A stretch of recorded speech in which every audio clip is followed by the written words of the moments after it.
These may look like three ordinary 1989 Washington quarters, and to most people, that's exactly what they are. But collectors know there are two 89 varieties worth knowing about. On the 1989P, there's a variety where the P mint mark is missing. And on the 1989D, there's a variety with the repunched D mint mark. These are the kind of quarters that can be overlooked if you don't know what to check for. So today I'm going to show you exactly where to look. Welcome to the coin cabinet. We've got all three 1989 quarters right here in our album. The 1989P for Philadelphia, the 1989D for Denver, and the 1989 S-Proof for San Francisco. But today, the P and D are the ones we're really interested in, and we're going straight to the Cherrypickers guide to see why. And here's the first one, the 1989P No P. The Cherrypickers guide lists this as FS501, and this one's pretty easy to understand. The mint mark's missing. It's completely gone. According to our guide, this was most likely caused by grease clogging the die in the normal mint mark area. Here's where that P should normally appear, but it's not there, is it? Now let's take a look at ours. And I want to make something clear though. I can already see the P on this quarter, and so can you. So I'm not going to pretend that we're hunting for a missing P on this coin, because we're not. Our coin has its P. So instead, ours gives us a perfect normal comparison coin. Here's our coin with the P. And here's the variety, no P. That's what you want to remember, guys. If you come across a 1989 quarter and there's no mint mark in this area, don't automatically spend it. Take a closer look at it. Now here's the second one, and this one's different. The Cherrypickers guide lists this one as a 1989D repunched mint mark, or FS501. Now, we're supposed to see a D on this coin, so seeing the D doesn't tell us whether we have the variety though. Look closely at the picture in our guide. The secondary D appears west of the primary D, or simply look to the left of the D. That's where we need to inspect. And unlike our 89P, this isn't something I'm trying to determine just by looking at the coin sitting in the album.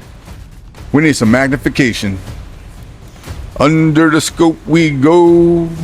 Let's see what this old coin knows. First, let's look at our 89P. And there it is. There's our P, plain as day. No question about it, guys. So ours isn't the no P variety, obviously. But now you can clearly see exactly where that mint mark belongs. If you're checking your own 1989 quarters, this is the exact spot. If that P is completely missing though, that's when you got something that deserves further investigation. Now let's get to the D. Here's our 1989D. And remember what we're looking for. We're not looking for a missing D. We're looking for evidence of the secondary impression to the left of the main D. Let's compare it directly with the Cherrypickers guide. And here's a known variety. You can see that right there. Notice the secondary D on the left. And here's ours. And we're also not going to mistake random scratches, hits, or damage for a repunched mint mark.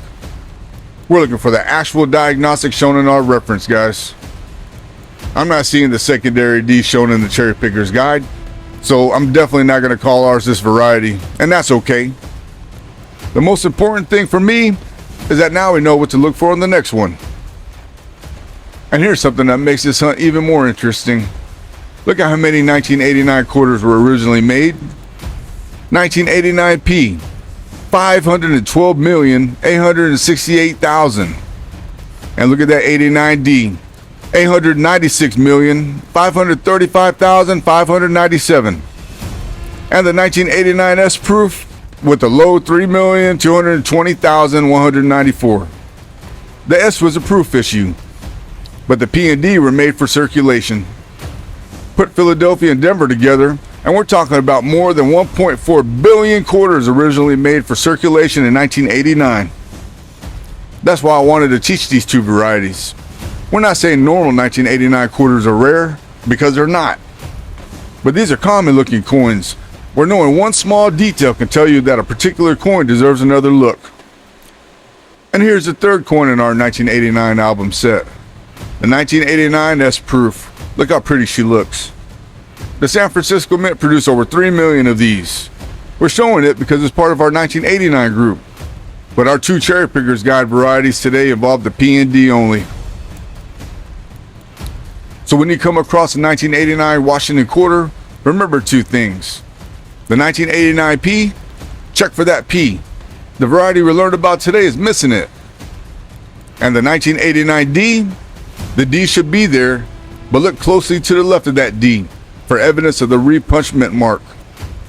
Most 1989 quarters you find are going to be normal. But to the average person, one of these might just be another quarter.